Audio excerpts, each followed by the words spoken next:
Star Wars. Let's talk about Obligatory Star Wars. mention. Yeah. No, so the High Republic. Yes. This is coming in August of this year. It's basically talking about a new era of Star Wars. Okay. And what is this available on? Is this Disney Plus? This is books. Okay. And comics. Okay. This is like the expanded universe stuff. Now, there is, of course, room for other things. I would think there'll be at least an animated series. Sure. And maybe the new trilogy they're talking about is in this area as well. Sure. Like, I can see them, they usually seem to do that now. Like, they'll shift focus on everything to wherever. So with the last trilogy, all the books and stuff generally focused on that era.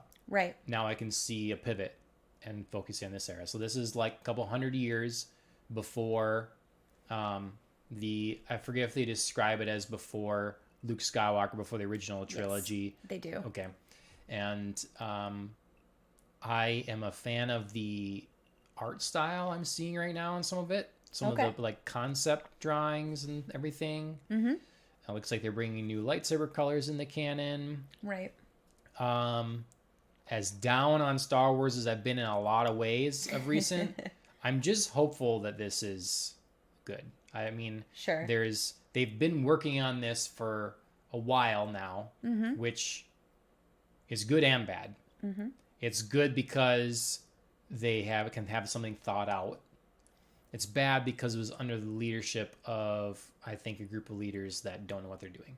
So we'll see. Oh, interesting. We'll see. But we'll see. Where did you get that impression? Well, I mean, just the way is it from the promo video? The way that no, it's just the way they've handled the last trilogy. Oh, that's sure, all the same leadership. Okay. And during that time, they started work on this new era and these new books and all that stuff. Sure. Hiring authors, working as the group of writers. Well, that's their same people. They haven't like, oh, well, we're done. We realized that other stuff was trash. Now we're going to hire on all new people and get something else. It's the same group. So, but maybe that's fine. And it's more, because I haven't consumed a lot of the expanded universe stuff mm-hmm. in the new era for episode 7, 8, 9. So maybe that was all great. I don't know. Mm-hmm. But you watched the video a little bit? You got to see? Yes. So I did see the promo video. I thought it was an interesting concept to sort of like do this group collaboration creation methodology. It's, I don't know. It's tough because it feels a little bit messy to have that many people in the creation room with that many different ideas. Mm-hmm. I think it's a good concept overall. I'm interested in like the actual subject matter of the series, like, exploring like the history of the Jedi and the High Republic.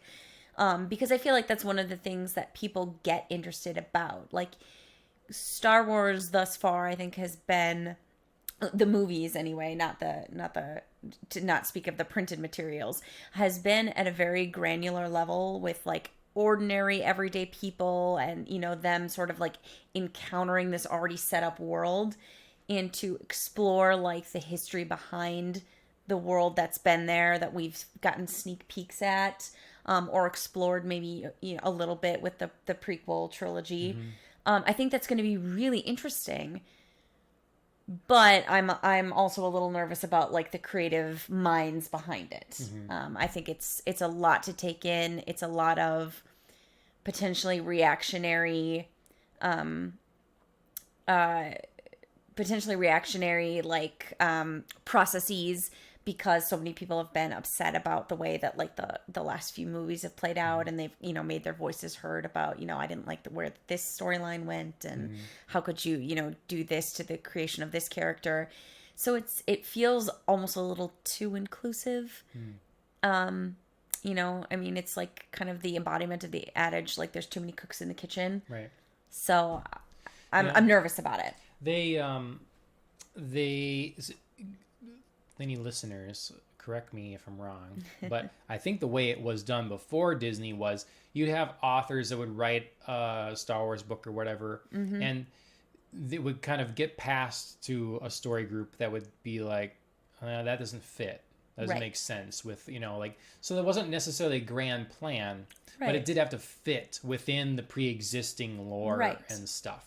And so if this is a team that's put together that, is coming up with the ideas, world building and setting this place, all right, we're on the same page here. And then writers go disseminate, and like someone's making these books and they're making this, like I'm okay with that thought out process, because it means that the different mediums can connect. So whether it's between a video game and the books and the comics, it's an easy thing for them to connect, and they're not stepping on anyone's toes. Sure. So I'm hopeful. I think this is a good compromise at the moment, because fans want the old Republic. So the video games, and less talked about the comics, but that's a couple thousand years before Luke Skywalker. This is a couple hundred. And they show in that breakdown clip Obi-Wan saying that, the Jedi were defenders of peace and whatever throughout the galaxy for, hundreds of years, centuries, or whatever. And so in the prequel trilogy, we got to see that kind of the tail end. We got to see the fall of the Jedi, really, is what those three movies were, where the Jedi were taking orders from the government. We're very entwined with that process. We're being sent as ambassadors on behalf of the Republic, and then to see how they're on a side, and then they fall with the Republic. So this is presumably in their glory days. So whereas the old Republic would have been like, a little more ragtag and a little crazier and stuff, then you come to this era of peace. So it'll be interesting to see. I think the stories, if they do it right, then will be that kind of grounded thing where it's dealing with, smaller skirmishes sometimes, and not always like the end of the Jedi or the end of or like let's overthrow, and we have this huge like grand plan that we have to do. So there's lots of I think there's lots of potential here. There's potential to show Yoda younger and in his prime. Somewhere between old Yoda and baby Yoda. Yeah, well, not quite as cute. Mando should have given the child a freaking name. So we could call him a name. Right. Because it's the child. Well, that's fine. But everybody calls him Baby Yoda. It's not Baby Yoda. Spoiler, it's not Baby Yoda. Because I think that's genuinely confusing for a lot of people. Yeah. They see this tiny creature, and they instantly don't know what time frame it's in. Right. So if they're paying attention, they see, but then there's mixed signals to them, to their brain. Right. It's like, but Yoda's small, but you're talking about the Resistance or whatever, Right. So, anyways, I hope they've had a couple good things here, and I hope that I'm excited to try some of the new books this fall. And I hope that they do an animated series as well. And yeah, I think even though it's had some stumbles recently, Star Wars on the whole has a possibility to do a lot of correcting in the near future between different mediums, between games, between books, between comics, and between, any and all possible series on Disney Plus. Yep. I think Disney Plus is probably a boon to the Star Wars universe, because it can give them an opportunity to correct some things that I think just didn't quite go right in the films. Yep. Well, we've got two more subjects that are on this same kind of path. So I'm True. kind of like change here to go over Clone